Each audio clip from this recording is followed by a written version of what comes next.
how's it going, guys? Welcome to this painting tutorial. This time I'm painting this Plaguebearer of Nurgle for Warhammer 40k or Warhammer Fantasy.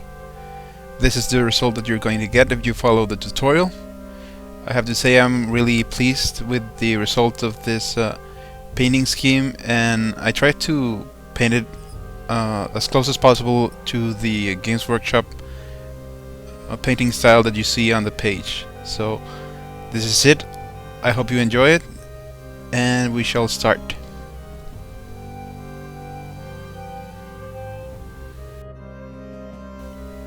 Now this time I'm going to start with a primed white miniature, and I'm going to apply Deathworld Forest as a base coat to the whole miniature. This paint is thinned down at least 1:1 and applied all over the miniature.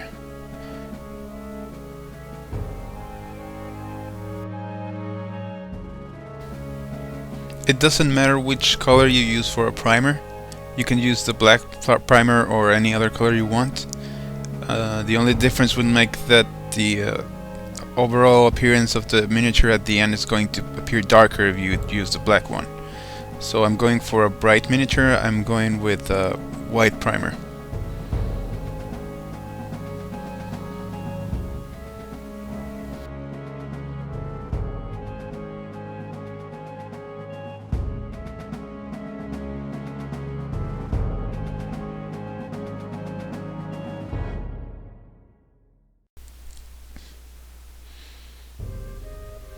Now that that's done, I'm going to use Thrakka green wash, but you can use the Biel-tan green from the new range and apply it all over the miniature. You can use any other color that you would like as your Plaguebearers to look. You could use a brown wash or another tone of green, that's fine. So you just load your brush and apply it all over the miniature. Don't leave any bubbles and try not to pull it too much, just on the very recesses.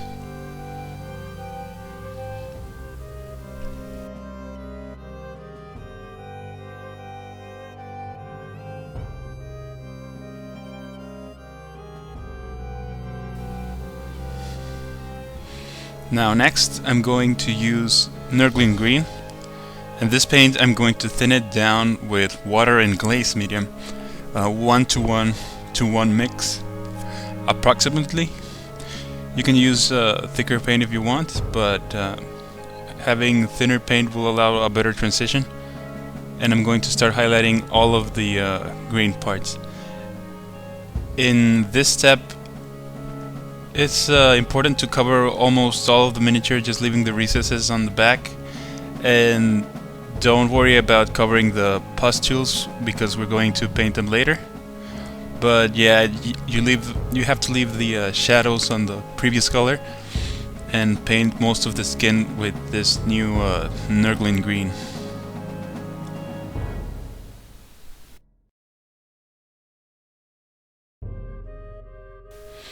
Now I think the trick here for not letting the paint run into the recesses is to have very little amounts of paints on your brush, and it's sort of a dry brush thing, well, but you do have some paint on your brush, so that way you stop from letting it pool to the inside of the miniature. So try not to overload your brush with paint and paint over the highest areas of the skin.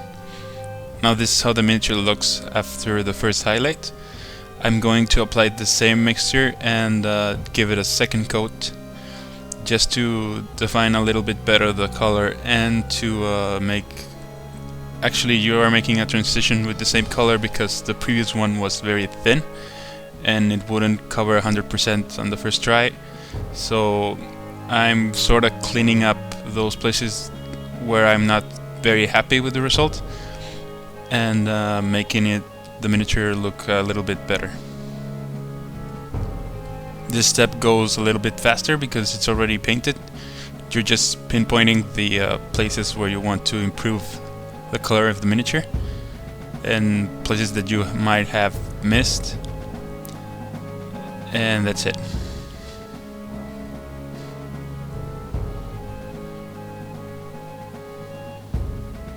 Now that that's done, I'm going to do the same thing, but this time with Screaming Skull. Remember to thin it down with water and glaze medium, or just water, depends on what you have, and start highlighting the upper parts of all of the skin area. It's not really the upper parts, it's again most of the skin area, just leaving a little bit of the old color behind. And just highlight the whole miniature.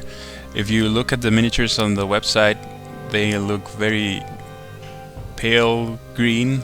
This is sort of the color that I ended up with, even though I'm using Screaming Skull for the highest highlight. I thought this finish was very nice. Also, you could have a better result when painting if you have a little bit more time and spend a little bit more time on layering this color better than I did, but I think this is pretty good for a tabletop standard, and the miniature end up looking pretty cool.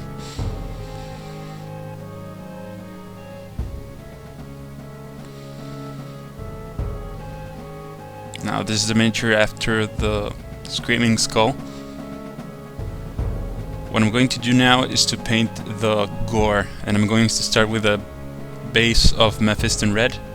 Remember to thin it down again, at least 1 to 1, and I am applying it all over the gore areas. I'm a bit disappointed to have gotten this miniature with the mouth and the belly. I would have liked to have a little bit more organs or something to paint. So I have very little area to paint as gore for this reason, because most of the belly is teeth, but that's fine. So I'm choosing the areas that I want to be gore outside of the belly.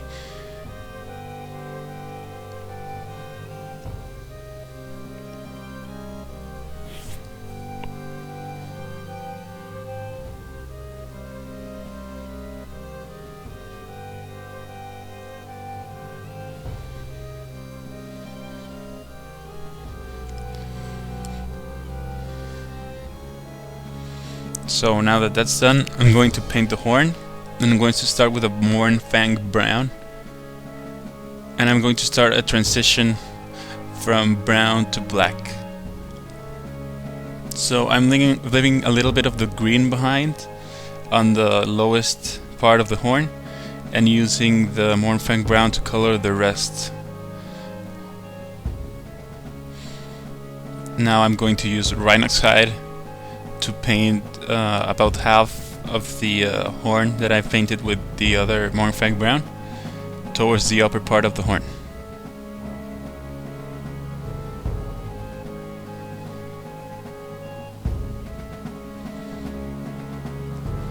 Now I'd like to thank you very much for watching this tutorial.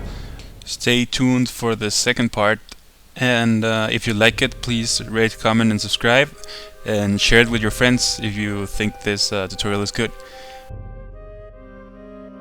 Thank you very much for watching, and I'll see you on the next video. Thank you very much.